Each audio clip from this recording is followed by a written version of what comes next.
Actividad 1. Discursos diferenciales en la educación inclusiva. Título: Enfoque diferencial bajo la dirección de Claudia Milagro Fuentes Daza. Colombia, 2022. Tiempo: 10 minutos. Estilo: narración. Esta narración surge como respuesta a la necesidad de aclarar la naturaleza epistémica que define el modelo de la educación inclusiva a la luz de las transformaciones y tensiones vigentes en América Latina. Se reconocen problemas epistemológicos pragmáticos que están asociados al desarrollo de este modelo, ofreciendo un análisis detallado para iniciar la proposición inicial de la teoría de la educación inclusiva, que esto compete a todos los países de América Latina y del mundo entero. Se concluye comentando el carácter actual de las medidas y propuestas a la luz de este modelo, las que sin duda alguna imprimen un carácter reduccionista de disminución y de colonialización en el sentido de una epistemología que sea coherente con este modelo, pero que vaya más allá de la educación especial, como llamábamos anteriormente a las personas que trabajaban con este tipo de población. La educación inclusiva. Bueno, la inclusión es un proceso, no es un resultado como hemos querido ver nosotros a lo largo de la historia desde nuestro quehacer pedagógico. En este sentido, la inclusión en educación constituye un movimiento constante hacia el logro de procesos que garanticen una mayor participación de toda la comunidad educativa en la cultura de los centros educativos, de las instituciones educativas, de las escuelas, de los colegios, de las políticas, de los currículos y en general en todas las prácticas y actividades que allí se puedan implementar con respecto al respeto a la atención a la diversidad y para que aceptemos también la diferencia. El aprendizaje, miremoslo desde el punto de vista de Chum y desde el punto de vista de Schwer. Desde Chum, el aprendizaje es considerado como un cambio perdurable en la conducta o en la capacidad de comportarse de cierta manera, el cual es el resultado de la práctica o de otras formas de experiencias, que quizás es el que más nosotros a hoy tenemos en cuenta en nuestros colegios. Schwer, 1991, define el aprendizaje como un cambio perdurable en la conducta o en la capacidad de comportarse de una manera determinada, la cual resulta de la práctica o de alguna otra forma de la experiencia. Y aquí hablamos de un aprendizaje, de una educación experiencial, la cual también ha venido teniendo mucha acogida en esta época. ¿Cuáles son las características del aprendizaje? El aprendizaje tiene muchas características que debemos tener en cuenta como docentes.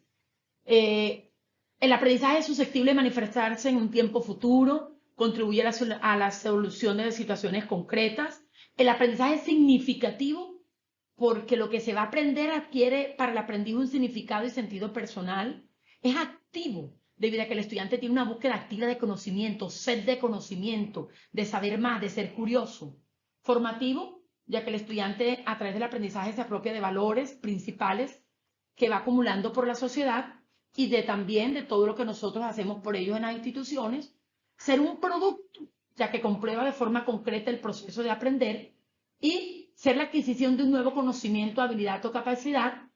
Ser un proceso de naturaleza compleja, es decir, el aprendizaje en sí no es algo que sea tan fácil, pero tampoco que sea difícil, porque con las ayudas y con las estrategias de las herramientas que hoy tenemos, podemos sacar estos sujetos adelante. La ubicuidad. Ubicuidad en sí significa que la enseñanza se produce en cualquier ubicación, ya que los estudiantes pueden aprender en cualquier lugar conectados a través de las tecnologías móviles y también de otras vías. ¿Cuáles son esas limitaciones y esos alcances del aprendizaje ubícuo? Cuando usas el teléfono o el computador o buscas en la web la respuesta a una pregunta, cuando escribes en un foro con el fin de obtener información o asesoría, o miras un video tutorial en YouTube para resolver una duda o problema, ya te has convertido en un aprendiz ubícuo. Es decir, ya tu aprendizaje no está formado solo de tu experiencia, del libro que leíste o de lo que te enseñaron en el colegio. Esto es mucho más complejo y proviene de la conexión de millones de personas en el mundo entero. Tal vez se puede llegar a pensar que este concepto es más de lo mismo o solo una variación del aprendizaje móvil o un apoyo a la tecnología, y no es así.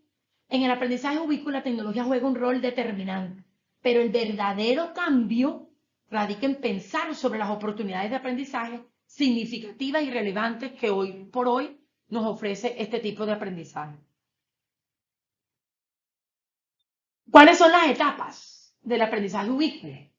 El aprendizaje ubícuo se da en el aula, tenemos otros espacios o tenemos espacios de aula naturaleza, que esos espacios de aula naturaleza son las creadas que la pandemia o la pospandemia nos ha dejado a nosotros eso como herencia.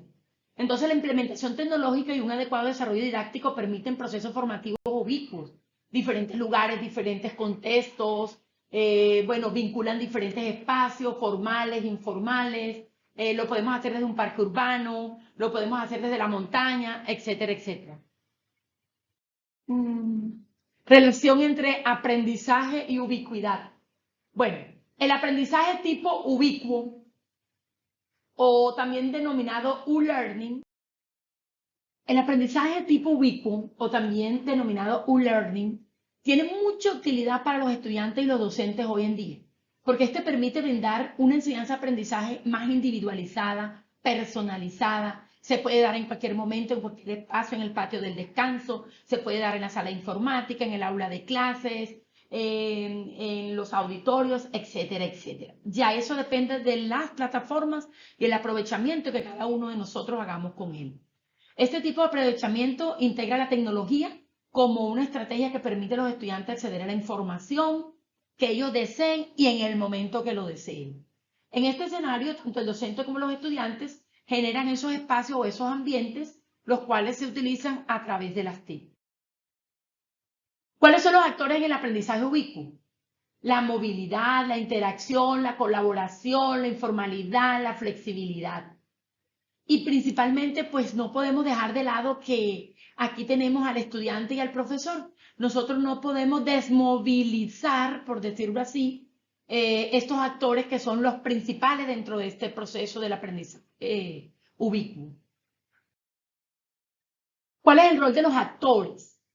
En las instituciones educativas se debe ampliar y mejorar las opciones de conectividad que garanticen la equidad, que evalúen y mejoren gradualmente la infraestructura de las TIC. A hoy por hoy las instituciones podemos hablar de un antes y podemos hablar de un después, o una pandemia y una pospandemia, porque hoy a las instituciones les ha tocado hacer unas inversiones para poder mejorar las salas de informáticas, las aulas virtuales, etcétera, etcétera, que tenían antes de pandemia.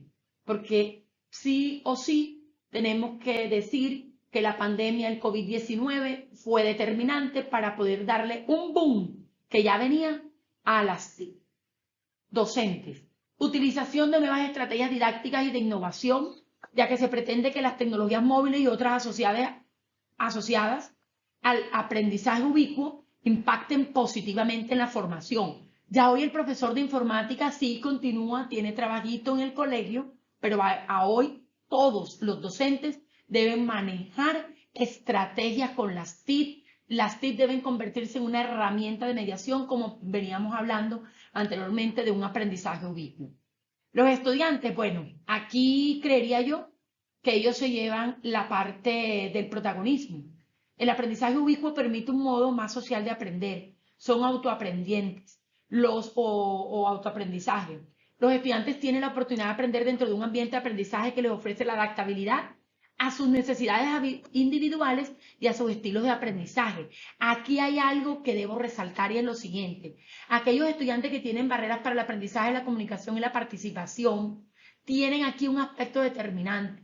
A hoy por hoy no todas las personas comparten el mismo estilo de aprendizaje visual, auditivo, kinestésico, sino que hay quienes a través de la tecnología les ha permitido aprender de una manera más práctica, con esa accesibilidad de las tecnologías, sus clases, sus exposiciones, sus teorías, se han ejercitado mejor desde todas y cada una de las asignaturas del pensum académico de los colegios.